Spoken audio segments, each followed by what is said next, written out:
the Utah Jazz increased their playoff chances by 18 percentage points, making the playoffs with this win tonight.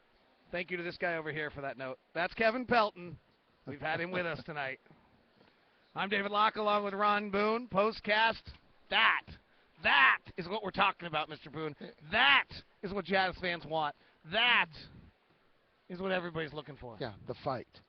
Something that they did all season long last year, especially at the end of the year, and we saw a little bit of that here tonight, especially in the fourth quarter. But more importantly, I thought we saw it with Mo Williams.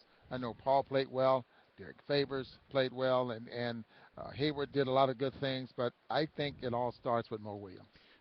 And he was fabulous late in games. He has tried to take over numerous times and played a little hero ball late in games, and frankly at times you're a little bemused by some of it, but tonight he was really, really, really terrific. Some of that hero ball that you're talking about here in the past has been just shooting a jumper. I mean, backing up and shooting a three or, something like this.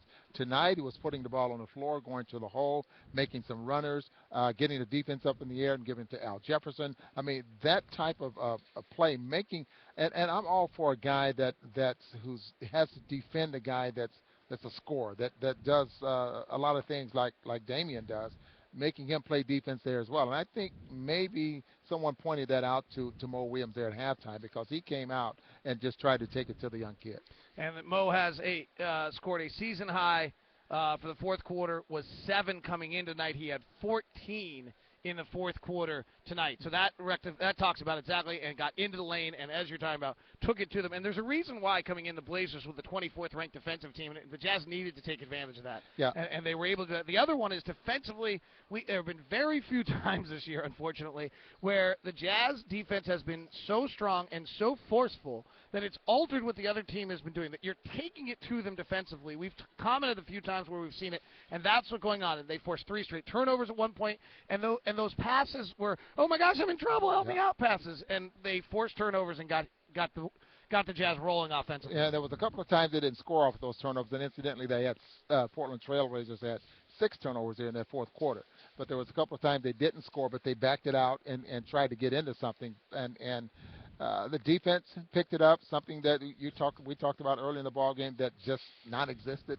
And I'm just happy we get a chance to talk about some positive things that they were able to do in their fourth quarter. Well, a lot of amazing moves in this game from Coach Corbin, and when you have this team that is so equal around, some nights they work and some nights they don't. Tonight they certainly did. He started Derek Favors in the second half, which opened the Jazz opened the half down 10, and it got them up by, I think, 11, or put them plus 11 by the time Favors checked out with his 4th foul. And then, because that worked, we all kind of anticipated that Favors was going to come back to close the game. But the Jazz trapping defense and the way they were playing Lillard was so good, and Millsap was really doing a fabulous job staying with him and forcing Lillard horizontal, that he stayed with Paul. Paul then ends up scoring a few buckets, opening things up for Mo, and getting the Jazz going, and they end up closing the game with that. And so there was a lot of mix and matching tonight, and they all seemed to work. Well, let's back up a little bit. A few games ago, when it was Derek Favors that was playing very, very well late in the ball game, and he left Paul Millsap, for the most part on the bench because things was going well, and maybe Paul didn't like that, but it gave the Jazz a chance to win the basketball game because Favors was going very, very well. Just the opposite here tonight. Favors was playing well, but he was in foul trouble, and Paul was getting the job done. I mean, Paul quietly with 25 points. I mean, it wasn't a spectacular 25 points where he would just put together a string of points and everything going on the floor, but it was just quietly got the job done, and Coach Corbin rode him. I mean, just stayed right with him. So just recognizing, I think, as a coach and who's getting the job done will end up getting you some victories. My apologies to you. I am listening to you. I'm also texting Travis and Jake back at the studio. Tell them Gordon Hayward will be joining us here in a few minutes at the drop. So I was doing multitasking. You're so good at that. Right there. How big a win? We've had momentum causing losses, negative momentum causing losses.